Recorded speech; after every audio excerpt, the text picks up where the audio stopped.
What's up, everybody? Kafka here. In less than a month, we are going to get patch 0.2, and we are so excited about it. And I wanted to share some of my hopes, dreams, maybe predictions of what we're going to get in this patch. And I want to start off with the most obvious one. Well, maybe it's not obvious to GGG because I did not see a lot of chatter around it, but that is crafting. So crafting in current state is, we're going to grab a little white item here. So there's a couple different ways, right? We know we could use essence, we could use our trans, aug orbs, exalted orbs, chaos orbs, but we could use omens too. And I have an idea, and I don't think this is going to be implemented, but I think this would be a great idea. So a lot of these omens are really just not that useful, right? So let's look at this one for an example. A regal orb will only add a prefix. So cool. We could take our essence of electricity because maybe you want to get plus the skills. Yeah, we got plus the 3 skills. And then we are going to go ahead and take our catalyst, and it will only add a prefix, which you're going to add 3 and 3 anyway. So I'm not even sure why that's even a thing, but we'll just do it for the sake of the video. So we're going to crafting and we click our little omen, and we'll put it in there just so it looks pretty. We put a regal on it, and now we got spell damage, which isn't bad, and spell damage and mana, right? Because if we got another flat spell damage and another mana, this would be a really good upgrade. If you're around this level and it's not endgame, plus 3 to lightning skills isn't fantastic, right? So now, we could not waste 1 exalted orb because we have this omen of greater.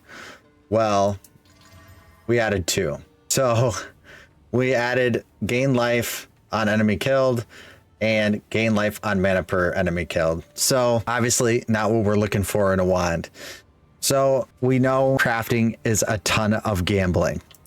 But when we look at the currency exchange and we actually see we do have some actual useful omens. And like this one right here, Omen of the Whittling.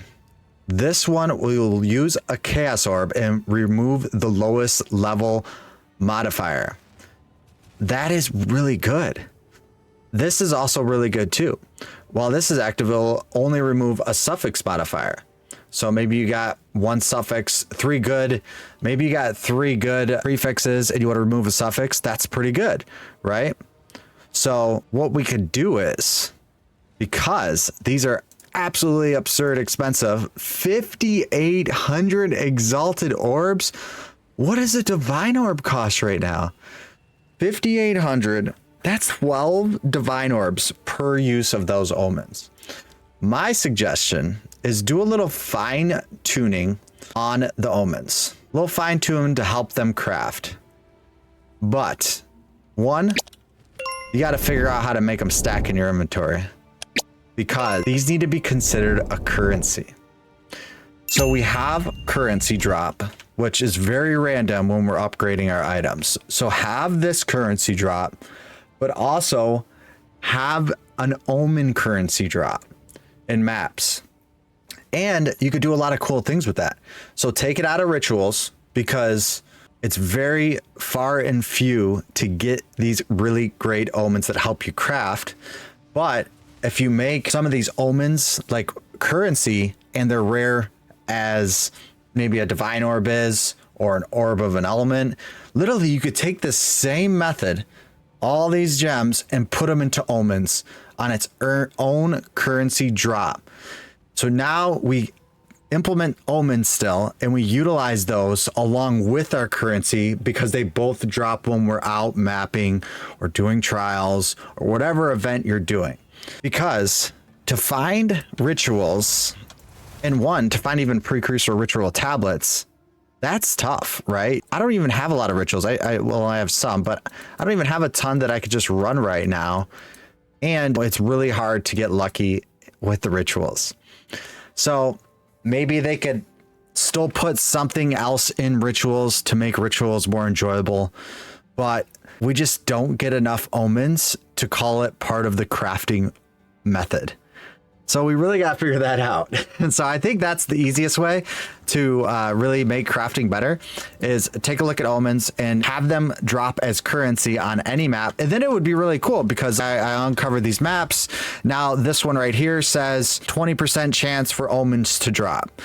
Something like that. So you could get build up for different, omens or currency or items, quantity of maps. You could change the waystones quite a bit to where it helps with crafting. So if I want to focus on crafting while I'm mapping, I'll do that. So that's my idea around crafting. I think it's pretty good, but I got a few more things I want to cover. Hopefully get some of these changes implemented in Path of Exile 2 on the release of 0.2. All right, so I actually really enjoy mapping. I like actually placing tablets and towers and beefing up maps. Here you see I got 62 quantity. I really like those kind of things. I think that's really neat. I like the approach to it. I think that we could still expand to go beyond even further with actually mapping levels to make them harder. So I would like to see them introduce tier 16, 17, 18 maps. Let's go up to 20. You could still corrupt it. You could get 21, but let's make harder maps. So some of this higher level gear would drop more frequent. It is actually kind of difficult to find a map with both irradiated and corruption on it and then get a 16 map. So I think it would be really cool if they increase some of the map levels in the game and then make some of these really cool places. This is the moment of Zen. Usually they're by citadels, but this right here gives you a unique. They also have one where it's a big treasure hunt. You just basically get a bunch of stuff in it. I don't know where one is on the map. There's also the Untainted Paradise, which gives you more experience. So I've done probably close to 500 maps and I've only seen like 3 of these. If that's the ratio they're looking for, I would think we would want to at least get close to 3 to 5% you see of every 100 maps. You'd get 3 to 5 of these. That's kind of what I would think. Same thing with the citadels. You can target farm citadels by just running outside, but then that kind of throws up your tablet progression. So it would be cool to have something in place to get more citadels, more iconic maps, these special maps on when you're going through.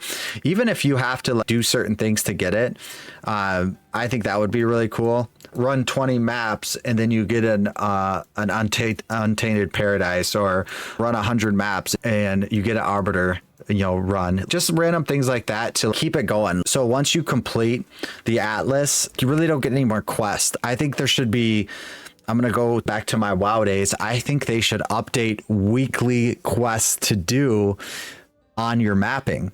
So it keeps everyone engaged. At least everyone's logging in that maybe quit or stop playing for a while, logging in once a week to come back and play and do those weekly quests. And maybe it's 5 of these maps and complete it, find a citadel and complete it. And then you get a tablet to run this boss.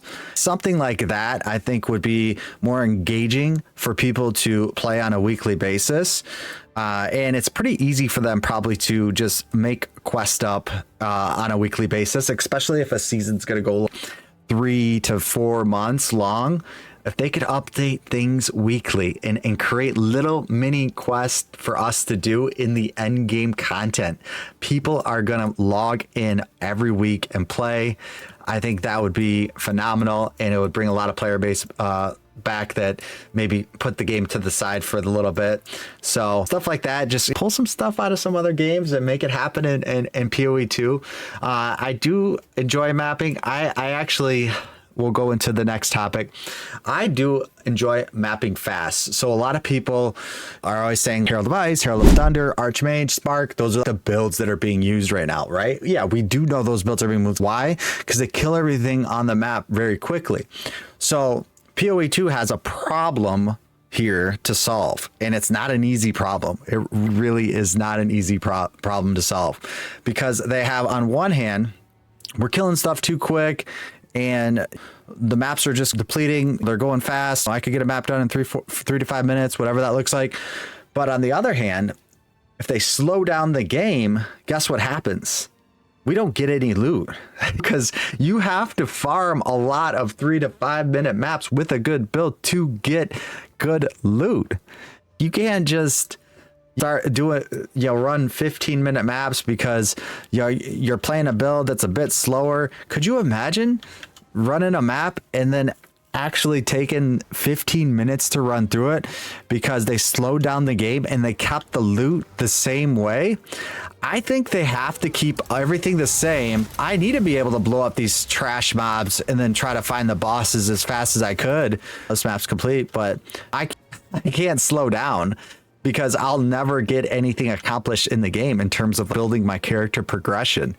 So I don't mind that it is slow at the beginning on acts, maybe the whole thing, 1 through 6. If you have to take your time to get through the campaign, cool, whatever. If it's going to take 10 hours to run the campaign every season, I'm okay with that. And right now it's actually a bit faster than that. We'll see with the event coming up how fast it actually gets done. I'm actually really excited to watch that and actually playing it. But the game doesn't really need to slow down. What it needs is variation of builds that could be fast and clear, because nobody needs to sit and fight trash mobs for 15 minutes in a map. That just doesn't need. We need to get our loot and get out. That's what needs to happen. So hopefully they don't really nerf a ton of builds. They just bring other builds up to par. And like I said earlier, they increase the mapping levels. Let's test it. Let's get 16, 17, 18, 19, 20. Also, we need more trial options too, because if I could run trial at 82 or 83 or 84, I would be doing it just for the better gear to drop. So we need to make trials a little bit harder in terms of the level. I don't want to run only level 80. Level 80 is only +4 to lightning on a staff or on a dagger or a wand. So let's make the Trials of Chaos and Trials Secumus. Also, let's increase these to up to level 84. If we're going to bring the maps up, we got to bring the trials up too. So I think that would be really cool. I was watching another video and I thought this was a really good idea too. So just on the progression, alls we do is when we go through this to get level 15 maps is basically we complete 1, 2, 3, 4, 5. I think at 3, 6, 9, 12, you give us another quest to do like a boss. So now we got something exciting. Oh, I'm on level 9 map boss, something like that. That was a really good idea. I really like that. That would be something really cool too. So it's not just like, I just got to grind these maps out and get these done. So I do like the progression system with the Atlas. It could be tweaked a little bit to make it more engaging and fun. And back to it again, weekly quest. Let's get some things. I want to see some quests, guys. Where's the quest? What do I got right now? It's all complete. Everything's complete. Give me a weekly quest. This is main quest. I want weekly quest. It doesn't just have to be during events. That would be something special, man. That would be something that I really look forward to. It really would be awesome to see. So don't nerf the builds. Just bring other builds more up to par, and then you make more challenging content for the people that are really like, hey, I beat the game on month 1 or week 1, or even. There's people that are doing that because there is people that can't play as much and they have to grind it out when they get some spare time and stuff. So we got to give it up for them too. So, but increasing the chance to get better gear and higher tier maps, I think that would be really cool too. So those are my couple asks. I really hope that we do also get acts 4 through 6 because we have 1 through 3. I have a feeling that we are going to get acts 4 through 6 just because of some of the items that they showed, those 2 unique items. Those unique items kind of prove that there is a lot more content coming to the game, especially another class. And they said acts 4, 5, and 6 was 96 completed. 90% completed. So I would not be surprised come less than a month we get acts 4, 5, and 6, which would bring back a ton of people to the game. They increased the end game by power leveling up the maps a little bit. They've fixed the crafting system. I don't think they could do what I said. I just don't think they could do that, but they could really currency omens, currency crafting, not gambling. That would be amazing. Increase the map levels, make weekly quests, make it a little bit easier to get to your maps you've never seen, citadels, and just those cool maps that reset maybe on a mapping basis. So hey, when I do 25 tier 15 maps, I get to go into the Untainted Paradise. And the Untainted Paradise is going to get me some loot or some experience. Or if I complete 50, I get the loot cave. I forget the name of that one, but there is the loot cave. If you haven't ever seen it, I'm sorry, but you just walk around and you just click things and you get loot. But I don't know. I think those would be really good changes with the Trial of Chaos and Sekimos. Make them a little bit higher level. Options for that as well. And we got a good 0.2 coming out soon, and we're excited to play it. Can't wait. Tell me what you guys think in the comments of the ideas I shared. I would really appreciate it. We'll have some discussion around it, and I will see you guys in the next video. Thank you.